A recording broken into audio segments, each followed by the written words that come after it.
Time for the papers now. Joining us, the Metro's political editor, John Higginson. John, good morning and welcome to you. AV, which, you know, normally is a pretty boring subject, but my goodness, has it got exciting in terms of the war of words. Yeah, it's just started to get exciting. You know, they couldn't get it off the ground for ages. No one was getting interested, and now people are getting interested. But we've now got lots of Lib Dem ministers coming out and saying the No campaign aren't playing by the rules. Remember, this is a referendum on a change to the rules, so it's starting to sound a bit like sour grapes.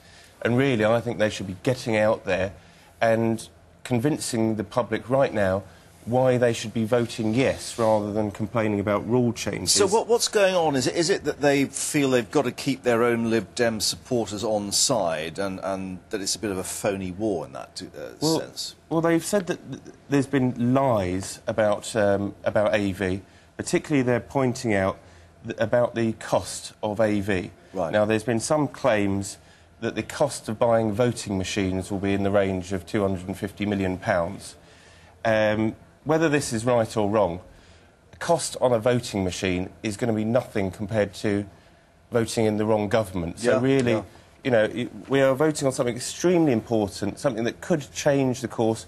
You know, we could either go the route of Ireland and Greece or go the route of Germany, so we shouldn't be quibbling over something so small. But of course, the big test still to see who will actually turn out and vote on May the 5th. That's the thing, it's got interesting with all this war of words, but has it actually ignited anyone's interest in actually turning out the polls? Yeah, and the political issues, indeed.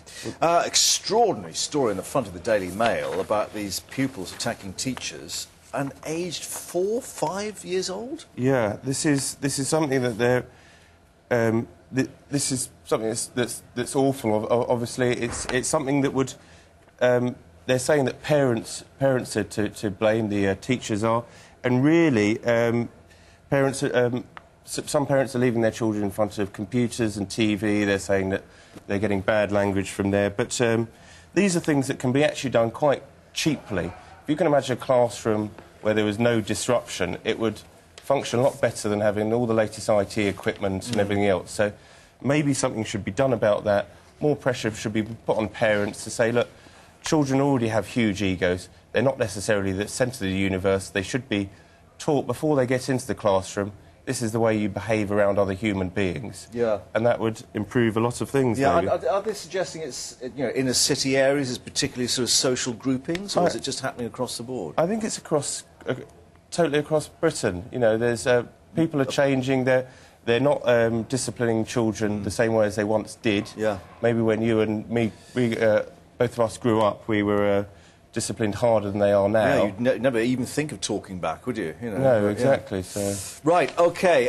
Parakeets, meanwhile, facing a cull. No yeah, less. this is a fun one. These aren't the ring-necked parakeets that we see around Surrey and around London. There are thousands of them that have actually been around. Like sort of Brazil in and they've got this loud call and stuff. Yeah. There's actually these different ones that are worse. There's only about between 100 to 150 of them, and these potentially could do a lot more damage. So they're monk parakeets. Monk parakeets. They're only small. What on earth could they do? Well, they're saying that in America they build these huge nests on top of pylons, and they cause all the electricity to go. The Royal Society for the Protection of Birds has said, look, we agree, you can kill these off. So before people go out with their guns and start shooting our lovely ring-necked parakeets, just they're not those make sure ones. It's the right one. Yes. Right, OK. On to the Mail, well, back to the Mail, and sort of royal wedding list is getting more and more bizarre. Now it's the local corner shop heading to the wedding, is that right? Yeah, I thought this is a very nice story, and it kind of shows...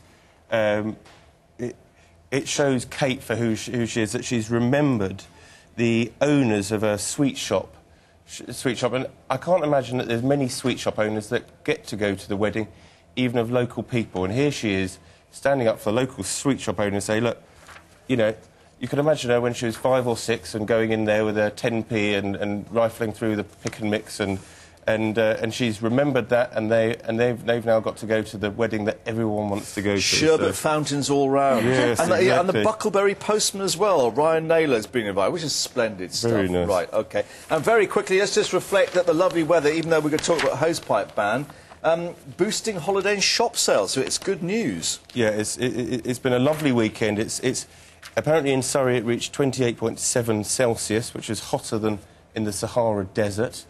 And the last time it was even close to that was in 1984, and it was 23 Celsius, so we are miles off that. So everyone enjoyed a really nice time. I'm sure they'll have a really good time today. Yeah, let's see if it lasts until Friday. Nazanin will tell us fairly shortly. John, thank you very much indeed for coming in. We'll see you again. Cheers.